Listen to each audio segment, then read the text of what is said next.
गुरु भक्ति हो। शिष्य संसार सागर को पार कर सके, इसके लिए ब्रह्मवेत्ता गुरु आत्मज्ञान देकर उसका अमूल्य हित करते हैं। यह काम गुरु के सिवाय कोई नहीं कर सकता। जिसको सच्चे गुरु प्राप्त हुए हैं, ऐसे शिष्य के लिए कोई भी वस्तु अप्राप्य नहीं रहती। सच्चे गुरु की अपेक्षा अधिक प्रेम बरसाने वाला, अधिक हितकारी, अधिक कृपालु और अधिक प्रिय व्यक्ति इस विश्व में मिलना दुर्लभ है। शिष्य के लिए तो गुरु से उच्चतर देवता कोई नहीं। सचमुच गुरु के सत्संग जितनी उन्नति कारक दूसरी एक भी वस्तु नहीं है। सत्संग माने गुरु का सहयोग। इस सत्संग के बिना मन ईश्वर की ओर नहीं मुड़ सकता। आत्मवेत्ता गुरु के साथ एक क्षण का सत्संग भी लाखों वर्षों की तप की अपेक्षा कहीं उच्चतर है। हे साधकों, मनमुखी साधना कभी नहीं करना। पूर्ण श्रद्धा और भक्ति भाव से गुरुमुखी साधना। जिसने गुरु किया है वह उपनिषदों में वर्णित ब्रह्म को जानता है। गुरु साधक जगत के प्रकाशक दीप है। निष्ठावान शिष्य के लिए जो गुरु सुख, शांति, आनंद और अमरत्व का मूल व ध्रुव तारक है, ऐसे गुरु की जय जयकार हो। आपके गुरु अथवा योग सिखाने वाले आचार्य को आप हमेशा प्रणाम करो। संसार सागर से उस पार जाने के लिए सचमुच गुरु ही एकमात्र आधार है। आपके दैनिक जीवन के संग्राम में गुरु आपको मार्गदर्शन देंगे और आपका रक्षण भी करेंगे। गुरु ज्ञान के पथ प्रदर्शक है। गुरु, ईश्वर, ब्रह्म, आचार्य, उपदेशक, दैवी गुरु आदि सब समानार्थी शब्द हैं। प्रभु दर्शन अलौकिक हो जाता है।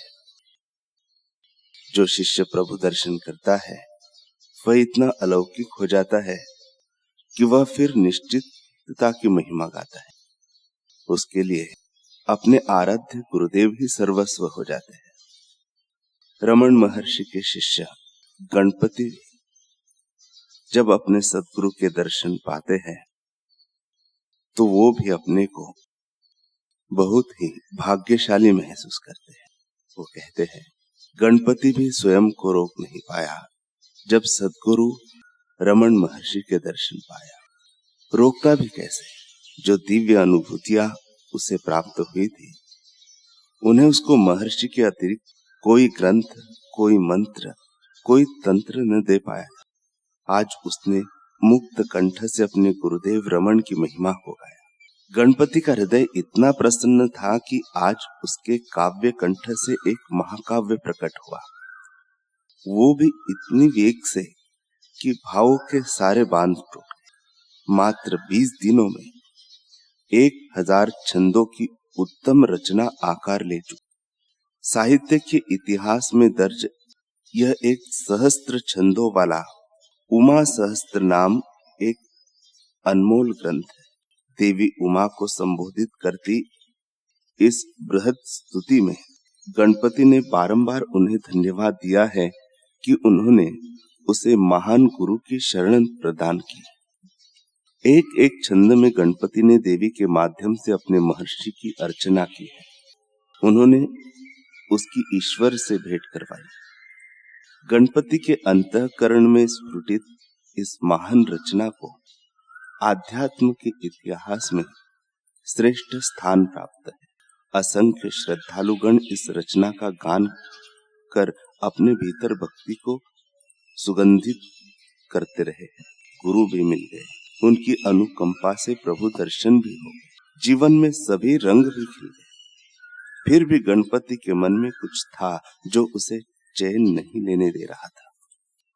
रह रहकर यह उफान तूफान बनने की पुरजोर कोशिश में जुटा था।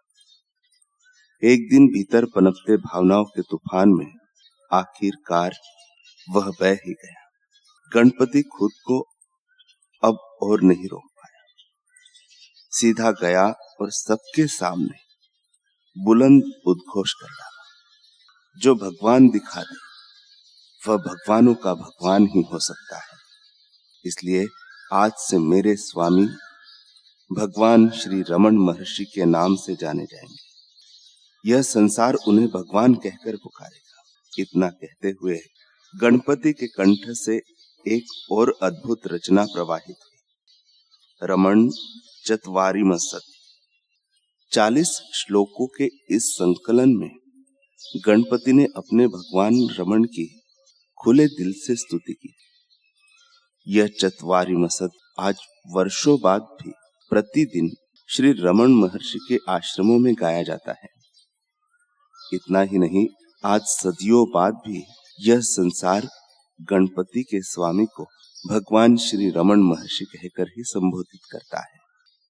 अपने भगवान रमण से ईश्वर दर्शन की अनमोल निधि पाने के बाद अब उन्हें देने की बारी थी। क्या उनके कार्य में सच्चा योगदान एवं पूर्ण समर्पण। गणपति इन दोनों पैमानों पर श्रेष्ठ सिद्ध हुआ। उसने ये दोनों भूमिकाएं बखूबी निभाई। दीक्षा के उपरांत महर्षि रमण ने गणपति को वापस उसके निवास स्थान पर भेज दिया। एक बड़ी जिम्मेदारी के साथ उनके कहे अनकहे वचनों के लेखन एवं संकलन की जिम्मेदारी के साथ।